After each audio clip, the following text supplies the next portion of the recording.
Hello everyone, मेरा नाम है राहुल और आप देख रहे हैं साहित्य परिवार। तो साहित्य परिवार में आप सभी लोगों का स्वागत है। तो दोस्तों, आज मैं आपके लिए एक नई क्लास लेकर आया जिसमें हम लोग यूजीसी नेट जेआरएफ जो हिंदी उपन्यास है उसके हम महत्वपूर्ण क्वेश्चन को करेंगे। मैं आपको बता दूं कि टॉप 100 क्वेश्चनों में से मैंने 50 क्वेश्चन करा दिया है और आज 50 क्वेश्चन कराना बाकी है। तो हम लोग आज उसी 50 क्वेश्चन को करेंगे जो एग्ज़ाम के लिए बहुत ज़्यादा महत्वपूर्ण है। देखिए, जैसे कि आप लोग को पता है कि एग्ज़ाम पास पास आ रहा है, तो आप लोगों को जितना ज़्यादा से ज़्यादा एमसीक्यू करेंगे उतना आप लोगों को ज़्यादा आप लोगों के लिए फ़ायदा होगा। ठीक, तो बिना देर किए हुए चलिए शुरू करते हैं। क्वेश्चन नंबर पहला में लिखा 51 में लिखा है, क्वेश्चन नंबर 51 में लिखा है कि प्रकाशन वर्ष के अनुसार अमृतलाल नागर के निम्नलिखित उपन्यासों में सही अनुक्रम है। मैं आपको बता दूं कि 50 क्वेश्चन मैंने करा दिया है, तो आप लोग प्लीज़ उसको भी देख लीजिए और इसको भी देखिए। तो लिखा है कि प्रकाशन वर्ष के अनुसार अमृतलाल नागर के निम्नलिखित उपन्यासों में सही अनुक्रम कौन सा है। इसमें से पहले देख लेते हैं कौन कौन सा उपन्यास लिखा गया है। महाकाल है, बूंद और समुद्र, खंजर नयन और मानस का हंस। और क्या है? मानस का हंस है। तो इसका आंसर क्या होगा? 51 का आंसर क्या होगा? 51 का आंसर हो जाएगा ऑप्शन सी। पहले आएगा महाकाल। महाकाल की अगर बात करें तो इसका प्रकाशन वर्ष 1947। उसके बाद बूंद और समुद्र 1956। उसके बाद आएगा मानस का हंस जो 1972 है। और लास्ट में आएगा खंजर नैन जो 1981। ये सभी के सभी उपन्यास किसके हैं? वो हैं अमृतलाल नागर के हैं। अमृतलाल नागर के हैं, यहाँ पे लिखा है, देख लीजिए। देखिए, अमृतलाल नागर के अगर अन्य उपन्यासों की बात करें तो हम लोग एक बार उसको देख लेते हैं। इनके 15 प्रमुख उपन्यास है, तो देख लेते हैं। सबसे पहले आता है महाकाल। महाकाल 1947। उसके बाद आता है दूसरे नंबर पर सेठ बाकी लाल जो 1955 में प्रकाशित हुआ था। उसके बाद अगला उपन्यास इनका है बूंद और समुद्र 1956। और फिर उसके बाद है शतरंज की मुहरें 1959, सुहाग की नुपुर 1960, अमृत और विष 1966, सात घूंघट वाला मुखड़ा 1968। देखिए, जितना मैं इनका बता रहा हूँ उपन्यास वो आप लोग मतलब लिखते जाइएगा। एक द नेम शरण है 1972, मानस का हंस 1972, नाच्यो बहुत गोपाल 1978, खंजर नयन 1981, बिखरे तिनके 1982, अग्निगर्भा 1983, करवट 1985 और पीढ़ियाँ 1990। इनकी जितने भी उपन्यास मैंने बताया था आप लोग प्लीज़ उसको दोबारा से देखकर रिवीजन कर लीजिए, नहीं तो नोट कर लीजिए कहीं पे। ठीक, क्वेश्चन नंबर 52 में लिखा है कि निम्नलिखित उपन्यासों का प्रकाशन वर्ष के अनुसार सही क्रम है। निम्नलिखित उपन्यासों का प्रकाशन वर्ष के अनुसार सही क्रम है। देखिए, 52 का आंसर क्या होगा? तो 52 का आंसर हो जाएगा ऑप्शन बी। पहले आएगा त्यागपत्र। त्यागपत्र की अगर बात करें तो यह है 1973। त्यागपत्र होगा 1973 में प्रकाशित हुआ था। उसके बाद है नदी के द्वीप। नदी के द्वीप 1940। मेरी तेरी उसकी बात। मेरी तेरी उसकी बात 1974। और उसके बाद आता है खंजर नयन। खंजर नयन क्या है? अभी जस्ट पहले ही बताया था ना मैंने, 1981। तो 52 का ऑप्शन बी सही है। क्वेश्चन नंबर 53 में लिखा है कि तारा किस उपन्यास की महत्वपूर्ण पात्र है। तारा जो है वो किस उपन्यास की महत्वपूर्ण पात्र है? ए तमस, बी झूठा सच, सी बाड़बड़ की आत्मकथा और डी मानस का हंस। 53 का आंसर क्या होगा? 53 का आंसर हो जाएगा ऑप्शन बी झूठा सच। क्वेश्चन नंबर 54 में लिखा है कि इनमें से किस उपन्यास के लेखक अमृतलाल नागर नहीं है। इनमें से किस उपन्यास के लेखक अमृतलाल नागर नहीं है? देखिए, अभी इसके पहले मैंने आपको गिनाया कि अमृतलाल नागर के कौन कौन से उपन्यास हैं, अभी जस्ट बताया है। तो इनमें से कौन अमृतलाल नागर का नहीं है?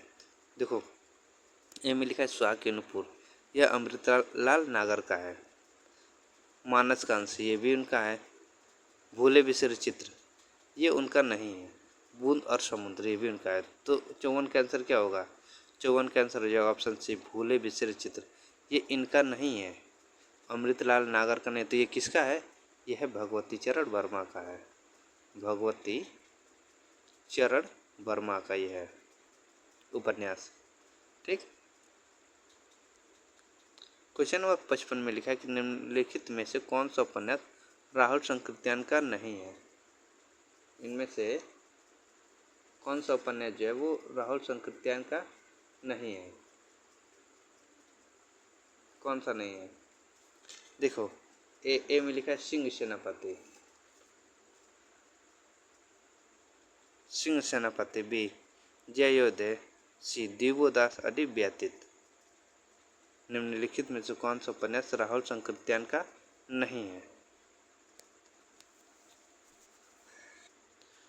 मतलब कौन सा इनमें से उपन्यास राहुल संकृत्यान का नहीं है?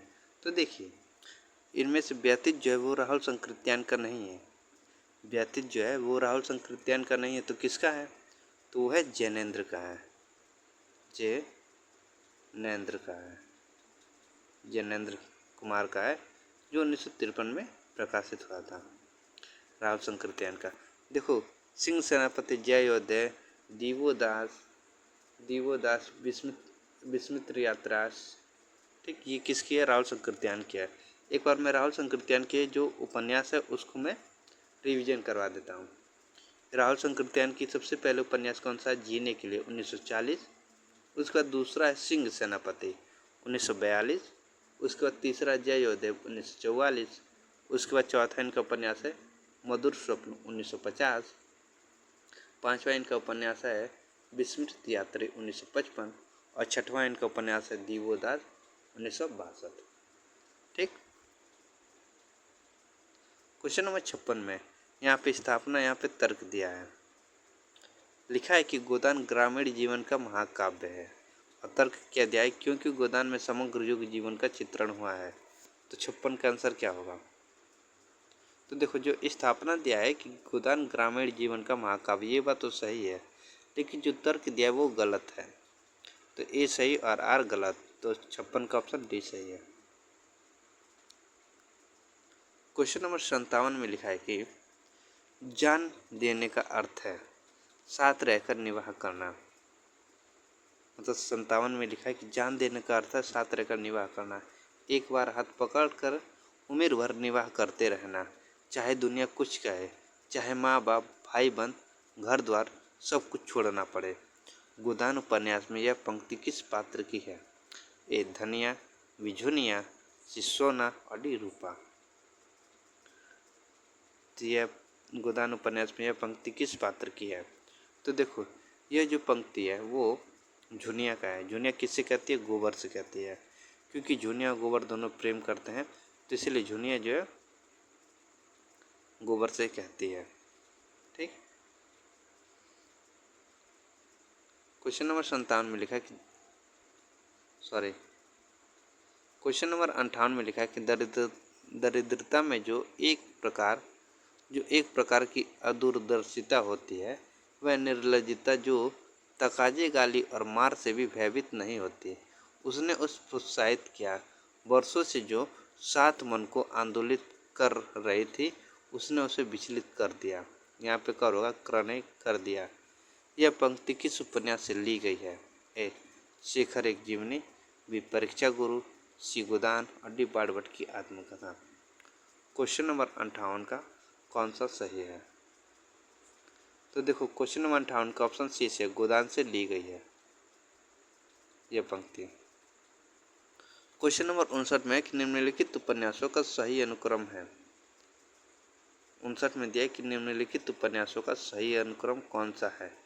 तो देखो, इसका सही अनुक्रम होगा बी, पहले देशद्रोह, उसके बाद नदी के द्वीप, उसके बाद शहर में घूमता है ना, उसका तमस।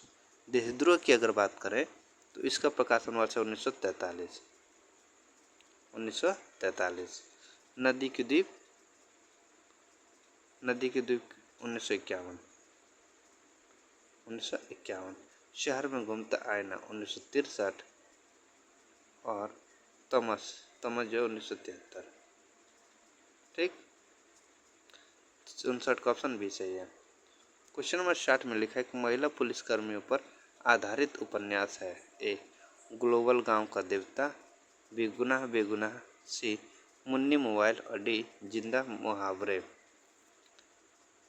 लिखा है कि महिला पुलिसकर्मियों पर आधारित उपन्यास कौन सा है 60 का। तो इसका आंसर हो जाएगा ऑप्शन बी गुनाह और बेगुनाह। क्वेश्चन नंबर 61 में लिखा है मुझे विश्वास है कि विद्रोही बनते नहीं उत्पन्न होते हैं। विद्रोह बुद्धि परिस्थितियों से, संघर्ष की सामर्थ्य, जीवन की क्रियाओं से, परिस्थितियों की घात प्रतिघात से नहीं निर्मित होते हैं। वह आत्मा की कृत्रिम परिवेष्टन नहीं है, उसका अविनत अंग है। उपयुक्त पंक्ति किस उपन्यास से ली गई है? ए गोदान, बी शेखर एक जीवनी, सी बाढ़ की आत्मकथा और डी मैला अक्षर। यहाँ पे जो उपयुक्त पंक्ति है वो किस उपन्यास से ली गई है? 61 का आंसर क्या होगा? तो 61 का आंसर हो जाएगा ऑप्शन बी शेखर एक जीवनी। क्वेश्चन नंबर 62 में लिखा है कि प्रकाशन वर्ष के अनुसार फणीश्वर नाथ रेणु के उपन्यासों का सही अनुक्रम है। मतलब प्रकाशन वर्ष के अनुसार फणीश्वर नाथ रेणु के उपन्यासों का सही अनुक्रम कौन सा है, उसको देखना है।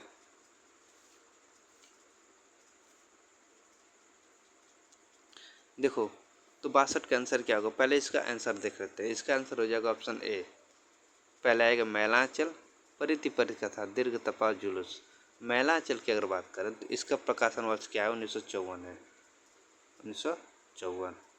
परिति परिकथा अगर इसकी बात करें तो इसका प्रकाशन वर्ष है 1957। दीर्घ तपा की बात करें तो 1964 और जुलूस की बात करें तो 1965। तो 62 का ऑप्शन हो जाएगा ए सही है। ए सही है। फणीश्वर नाथ रेणु के अगर अन्य उपन्यासों की अगर बात करें तो उसको देख लेते हैं। देखो, सबसे पहले आता है इनका मैला आंचल जो 1954 है। उसके बाद परिति परिकथा 1957 और उसके बाद आता है दीर्घ तपा 1964। उसके बाद आता है जुलूस जो 1965 है, जो यहाँ पे मतलब कि क्रम से दी गई हैं। उसके बाद अगर बात करें तो कितने चौराहे हैं, इनकी प्रमुख उपन्यासों में से एक है जो 1966 में प्रकाशित हुए थे। उसके बाद आता है कलंक मुक्ति 1972 में प्रकाशित हुए थे। पलटू बाबू रोड 1979 में और राम रतन राय, ये अपूर्ण इनके उपन्यास है। पूछ देगा कि फणीश्वर नाथ रेणु के कौन सा उपन्यास अपूर्ण है, तो वो है राम रतन राय। राम रतन राय उपन्यास जो है इनका अपूर्ण उपन्यास है। क्वेश्चन नंबर 63 में लिखा है कि बम्बई के मजदूर संगठनों की जीवन संघर्ष पर आधारित उपन्यास है। बम्बई के मजदूर संगठनों की जीवन संघर्ष पर आधारित उपन्यास है। ए आह्वान, बी समरांगढ़, सी अनित्य, डी अंतर्वर्षी। 63 का आंसर क्या होगा? 63 का आंसर हो जाएगा ऑप्शन ए आह्वान। क्वेश्चन नंबर 64 में लिखा है कि निम्नलिखित में से किस उपन्यास का संबंध अप्रवासी जीवन से है? ए वे दिन, बी लाल पसीना, सी लेकिन दरवाजा और डी निर्वासन। इनमें से किस उपन्यास का संबंध अप्रवासी जीवन से है 64 का? तो इसका आंसर हो जाएगा ऑप्शन बी लाल पसीना। क्वेश्चन नंबर 65 में लिखा है कि निम्नलिखित में से किस उपन्यास को स्त्री लेखन का प्रस्थान बिंदु माना जाता है? ए मित्र मर जाने, बी कठगुलाब, सी आह्वान, डी चौक। निम्नलिखित में से किस उपन्यास को स्त्री लेखन के प्रस्थान बिंदु माना जाता है? तो 65 का आंसर क्या होगा? 65 का आंसर हो जाएगा ऑप्शन ए मित्र मर जाने। क्वेश्चन में 66 में लिखा है कि रचनाकार के अनुसार विष्णु प्रभाकर के उपन्यासों का सही अनुक्रम है। विष्णु प्रभाकर के उपन्यासों का सही अनुक्रम कौन सा है इनमें से? 65 का आंसर क्या होगा? 65 का आंसर हो जाएगा ऑप्शन सी ढलती रात, स्वप्नमयी, कोई तो अर्धनारीश्वर। ढलती रात की अगर बात करें तो इसका प्रकाशन वर्ष 1951। स्वप्नमयी, स्वप्नमयी की अगर बात करें तो 1956। स्वप्नमयी क्या है? 1956। कोई तो, कोई तो 1980। कोई तो उपन्यास का जो प्रकाशन वर्ष 1980 और अर्धनारीश्वर 1992। तो 66 का क्या हो जाएगा? आंसर हो जाएगा ऑप्शन सी सही है। देखो, विष्णु प्रभाकर के अन्य उपन्यासों की अगर बात करें तो उसको एक बार नज़र डाल देते हैं। देखो, इनकी है ढलती रात 1951। उसके बाद आता है निशिकांत 1955। तीसरे नंबर पर तट के बंधन 1955। और फिर इनका चौथा उपन्यास है स्वप्नमयी 1956। पांचवा है दर्पण के व्यक्ति 1968। छठवां है कोई तो 1980। सातवां नंबर पर अर्धनारीश्वर 1992। और आठवें नंबर पर संकल्प 1993। नौवें नंबर पर स्वप्न 2014। और 10वें नंबर पर संस्कार जो 2014 में प्रकाशित हुआ था। ठीक। क्वेश्चन नंबर 67 लिखा है कि रचनाकाल के अनुसार उपन्यासों का सही अनुक्रम कौन सा है? रचनाकाल के अनुसार उपन्यासों का सही अनुक्रम कौन सा है? तो इसका आंसर हो जाएगा ऑप्शन बी, नूतन ब्रह्मचारी, अधिकिला फूल, सेवा सदन, बुद्ध और समुद्र। नूतन ब्रह्मचारी बात करें तो 1886। इसका प्रकाशन वर्ष क्या? 1886। अधिकिला फूल 1907। सेवा सदन 1918। और बूंद और समुद्र 1956। ठीक। तो 57 का ऑप्शन बी सही है। क्वेश्चन नंबर 68, सॉरी वो 67 था। क्वेश्चन नंबर 68 में लिखा है कि सुमेलित कीजिए। यहाँ पे उपन्यास का नाम दिया गया है, यहाँ पे चित्रित गांव के नाम दिए गए हैं। मतलब किस उपन्यास में कौन से गांव का जिक्र हुआ है, चाहे किस गांव का वर्णन किया गया है। उपन्यास में राग दरबारी, आधा गांव, मैला आंचल और गोदान। चित्रित गांव में गंगोली गांव, बेल्लारी, लखनपुर, मैरीगंज और शिपालगंज। तो देखो 68 का आंसर क्या होगा? तो राग दरबारी में किस गांव का चित्रित किया गया है? तो किया गया है शिपालगंज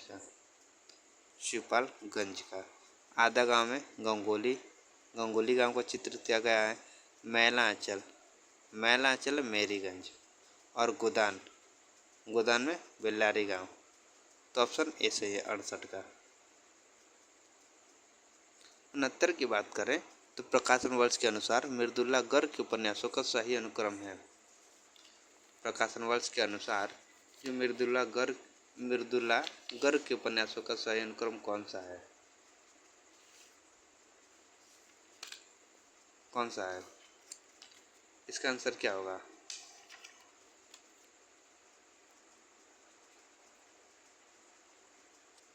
तो देखो 69 का जो आंसर हो जाएगा वो हो जाएगा ऑप्शन ए। पहले आएगा उसके हिस्से की धूप, चितकुबरा, मैं कठगुलाम। उसके हिस्से की धूप की अगर बात करें तो इसका प्रकाशन वर्ष है 1975। चितकुबरा की अगर बात करें तो इसका प्रकाशन वर्ष 1979। मैं 1984। और कठगुलाब तो 1996। तो 69 का आंसर हो जाएगा ऑप्शन ए सही है।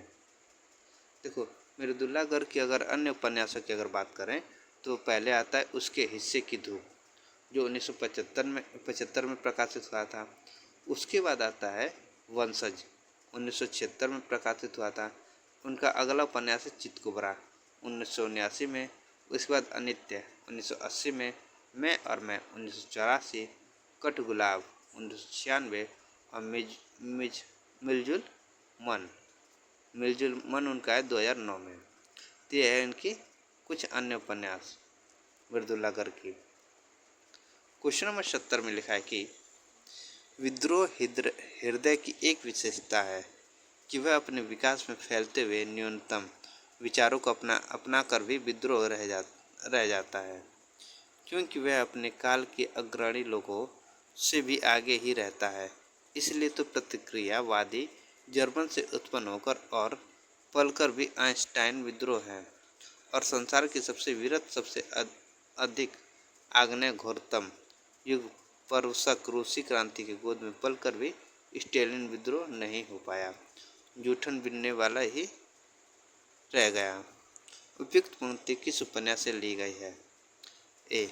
मानसकांस, बी. तमस, सी. राग दरबारी अड्डी शेखर एक जीवनी। तो उपयुक्त पंक्ति जो है वो किस उपन्यास से ली गई है? तो ली गई है शेखर एक जीवनी से। ऑप्शन डी सही है 70 का। क्वेश्चन नंबर 71 में लिखा कि अब तक नागरी और उर्दू भाषा में अनेक तरह की अच्छी अच्छी पुस्तकें तैयार हो चुकी हैं, परंतु मेरी जान दूसरी तीसरे कोई नहीं लिखी गई।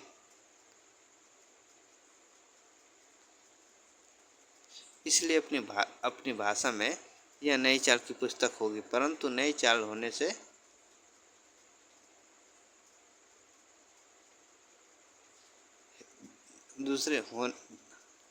परंतु नई चाल होने से ही कोई चीज़ अच्छी नहीं हो सकती। उपयुक्त पंक्ति किस उपन्यास से ली गई है? ए. मानसकांत, बी. तमस और सी. राग दरबारी अड्डी परीक्षा गुरु। 71 का आंसर क्या होगा? तो 71 का आंसर हो जाएगा ऑप्शन डी, परीक्षा गुरु से ली गई है यह पंक्ति।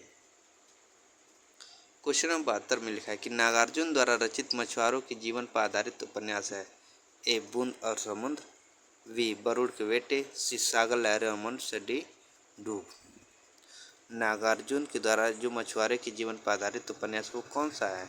तो वह बरूड के बेटे। ऑप्शन बी सही है 72 का। क्वेश्चन नंबर 73 में लिखा है कि इनमें से कौन सा उपन्यास भीष्म सानी द्वारा रचित नहीं है? ए. झरोखा, बी. कड़ियाँ, सी. बसंती, डी. पीढ़ियाँ। इनमें से कौन सा उपन्यास भीष्म सानी द्वारा रचित नहीं है?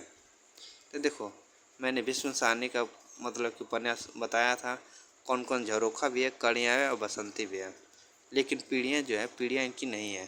तो 73 का आंसर क्या हो जाएगा? Option D. 73 का आंसर है डी, पीढ़ियाँ। पीढ़ियाँ जो है वो भीष्म सानी की नहीं है, तो किसकी है? तो यह है अमृतलाल नागर की। अमृतलाल नागर की है ना, अमृतलाल नागर के। कब? 1990 में प्रकाशित हुए थे, 73 में। क्वेश्चन नंबर 73 का। क्वेश्चन नंबर 74 का आंसर है कि अब तक नागरी और उर्दू भाषा में अनेक तरह की अच्छी अच्छी पुस्तकें तैयार हो चुकी थी। ये तो वही क्वेश्चन रिपीट हो गया है, तो इसको छोड़ देते हैं। क्वेश्चन नंबर 75 में लिखा है कि प्रीति का सुख ऐसा ही अलौकिक है, संसार में जिन लोगों को भोजन के लिए अन्न और पहनने के लिए वस्त्र तक नहीं मिलता, उनको भी अपने दुख सुख के साथी मित्र के आगे अपना दुख रोकर छाती का बोझ हल्का करने पर, अपने दुख को सुन सुनकर उसके जी भर आने पर, उसको धैर्य देने पर, उसके हाथ से अपनी डबडबाई हुई आंखों के आंसू पूछ जाने पर जो संतोष होता है, वह किसी बड़े राजा के लाखों रुपए खर्च करने से भी नहीं हो सकता। परीक्षा गुरु उपन्यास में यह संवाद किस पात्र का है? ए. लाला हरदयाल, बी. ब्रज किशोर, सी. मिस्टर ब्राइट और डी. शंभू दयाल। 75 का आंसर क्या है? तो 75 का आंसर हो जाएगा option A, Lala Hardayal. Question number 76 में लिखा है कि संसार में गौ बनने से काम नहीं चलता, जितना दबो उतना ही लोग दबाते हैं। थाना, पुलिस, कचहरी, अदालत सब है हमारी रक्षा के लिए, लेकिन रक्षा कोई नहीं करता। चारों तरफ लूट है, जो गरीब है, बेकस है, उसकी गर्दन काटने के लिए सभी तैयार रहते हैं। भगवान न करे कोई बेईमान करे, यह बड़ा पाप है, लेकिन अपने हक और न्याय के लिए न लड़ना उससे भी बड़ा पाप है। गोदान उपन्यास में यह पंक्ति किस पात्र का है? गोदान उपन्यास में यह पंक्ति जो किस पात्र का है? तो है राम सेवक। ऑप्शन बी 76 का।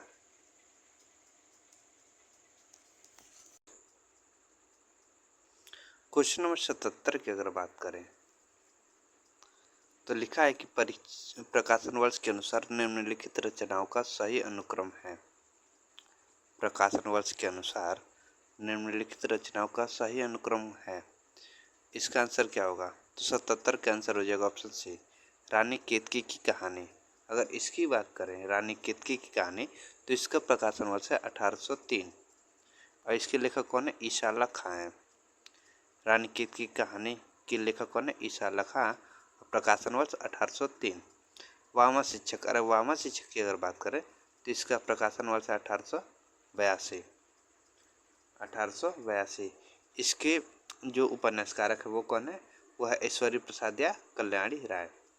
1872 इसका, सॉरी 1872 इसका। 1882 तो परीक्षा गुरु का है, 1882 परीक्षा गुरु का है। और भाग्यवती की अगर बात करें भाग्यवती तो 1877 है। 1877 भाग्यवती के उपन्यासकारक कौन है?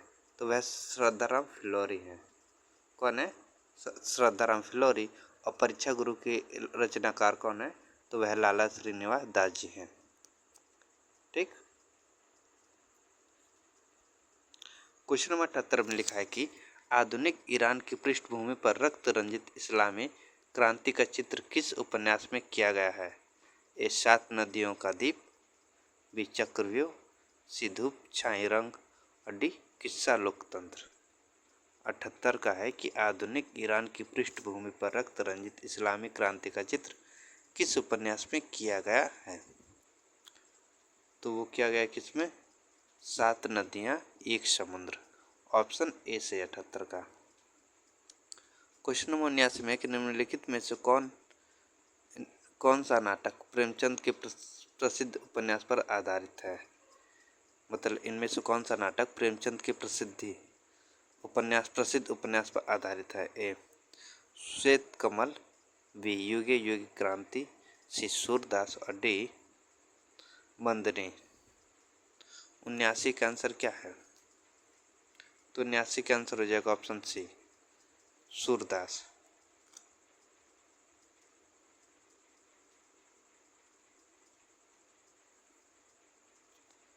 क्वेश्चन नंबर 80 में लिखा है कि 19वीं शताब्दी के मध्यवर्गीय बनिया समाज के जीवन का यथार्थ चित्रण किस उपन्यास में किया गया है? ए देवरानी जेठानी की कहानी, बी रानी केतकी की कहानी, सी वामा शिक्षक और डी भाग्यवती। मतलब 19वीं शताब्दी के मध्य वर्गीय बनिया समाज के जीवन का यथार्थ चित्रण किस उपन्यास में किया गया है? तो किस में किया गया है? तो वो किया गया है देवरानी जेठानी की कहानी। ऑप्शन ए में सही है 80 का। क्वेश्चन नंबर 81 में काम कुंठा के शिकार स्त्री के चरित्र का चित्रण किस उपन्यास में किया गया है? ए जिंदगी नामा, बी अनित्य, सी शेष यात्रा और डी सूरजमुखी अंधेरे के। तो काम कुंठा की शिकार स्त्री के चरित्र का चित्रण किस उपन्यास में किया गया है? तो वो किया गया है सूरजमुखी अंधेरे के। 81 का ऑप्शन डी सही है। क्वेश्चन नंबर 82 में लिखा है कि यह ऊपरी आमदनी की चाट आदमी को खराब कर देती है ठाकुर, लेकिन हम लोगों की आदत कुछ ऐसी बिगड़ गई है कि जब तक बेईमानी ना करें पेट ही नहीं भरता। उपयुक्त पंक्ति किस उपन्यास से ली गई है? ए तमस, बी बाढ़ भट्ट की आत्मकथा, सी मैलांचल और डी गोदान। तो 82 का आंसर क्या है? तो 82 का आंसर हो जाएगा ऑप्शन डी, गोदान उपन्यास से ली गई है यह पंक्ति। क्वेश्चन नंबर 83 में कि कर्नाट कबीलों के जीवन यथार्थ के विविध पक्षों पर आधारित उपन्यास है। ए कोई अजनबी नहीं, बी नरक कुंड में बांस, सी कब तक पुकारूं और डी किस्सा गुलाम। तो 83 का आंसर क्या होगा? 83 का आंसर हो जाएगा ऑप्शन सी, कब तक पुकारूं। क्वेश्चन नंबर 84 में लिखा है कि पांडे बेचन शर्मा गुरु द्वारा रचित उपन्यास नहीं है। पांडे बेचन शर्मा गुरु द्वारा रचित उपन्यास नहीं है। ए चंद हसीनों के खतूत, बी दिल्ली का कलंक, सी बुधवा की बेटी और डी दिल्ली का दलाल। इनमें से पांडे बिचन शर्मा उग्र द्वारा रचित उपन्यास नहीं है, कौन सा नहीं है? तो वो हो जाएगा ऑप्शन बी, दिल्ली का कलंक जो है वो पांडे बिचन शर्मा उग्र की उपन्यास नहीं है। ऑप्शन बी से 84 का।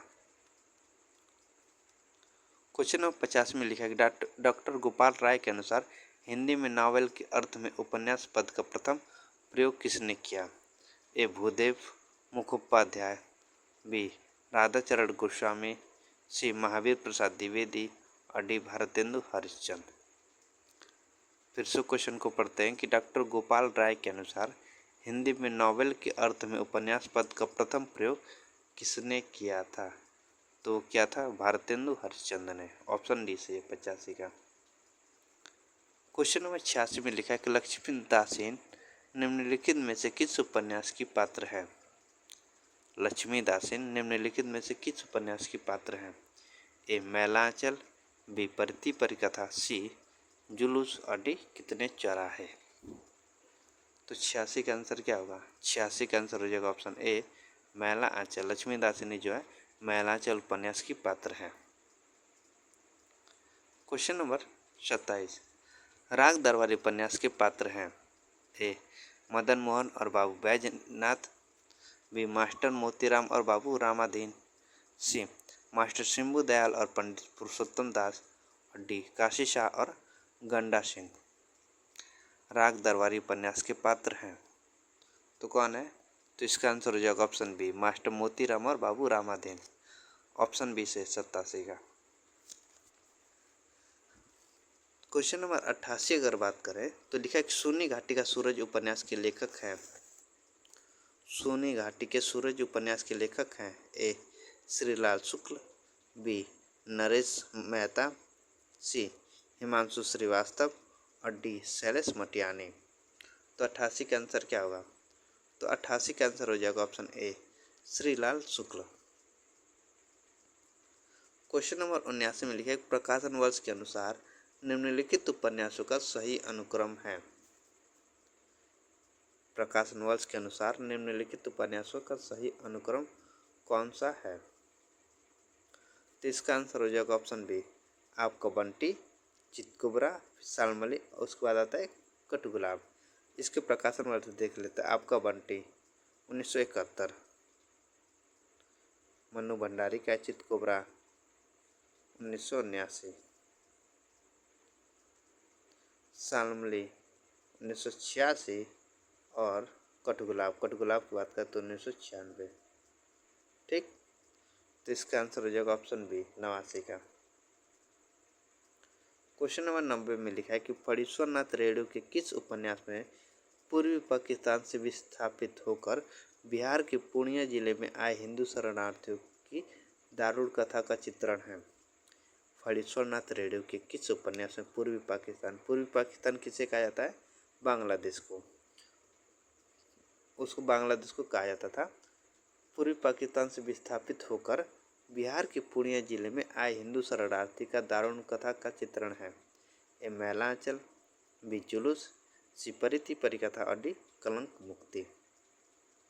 तो 90 का आंसर क्या होगा?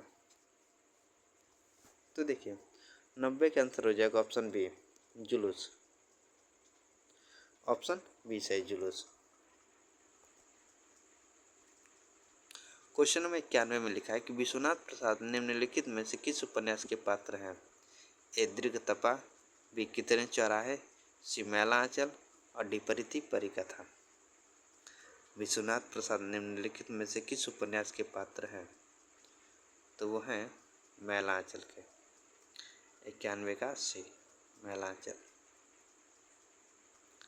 क्वेश्चन नंबर 92 में लिखा है कि जैसे शिक्षालयों को संस्थाओं द्वारा सहायता मिला करती है, ऐसे ही अगर पत्रकारों को मिलने लगे तो इन बेचारों को अपना जितना समय और स्थान विज्ञापनों की भेंट करना पड़ता है, वह क्यों करना पड़े?